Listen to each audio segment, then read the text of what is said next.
I'm moving out this one day, and I'm moving out pretty well. And I'm looking at the terrain because now it's orienteering, and I see that I need to get to this other ridge line. I make the determination, all right, I could traverse this ridge line, go all the way around, or I could just go down into this draw, come back up, go up that mountain.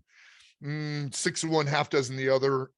I always say commit to the high ground and stay there, because creek bottom draws, especially West Virginia, suck real bad. There's going to be a jungle of mountain laurel down there, and you're going to get just you're immobilized. You're not going to be able to move.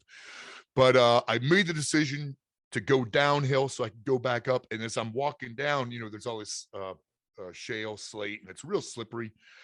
I lose footing and I go ass over tea kettle, and I am just flying down this hill. Ba-boom, boom, ba-ba-boom, with this big blood-sucking green tick on my back that weighs 60 pounds. And I come off this little ledge and I smash right into this creek.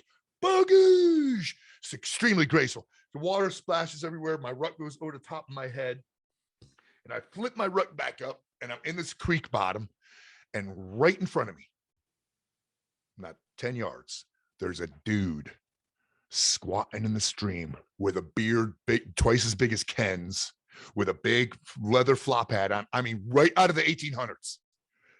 Right out of the 1800s, with a rifle slung on his back, big chaunt. His beard was up to his eyeballs, He's looking at me, and I'm looking at him, and he goes, "You startled me."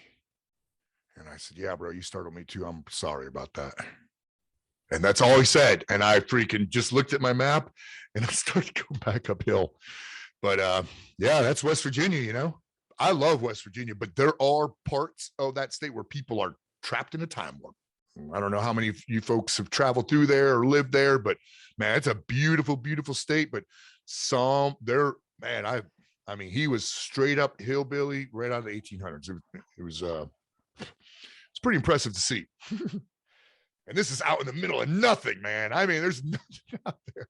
He was fishing for crawdads in the stream. He had a little sack fishing for crawdads. He had one in his hand when he said, "You startled me."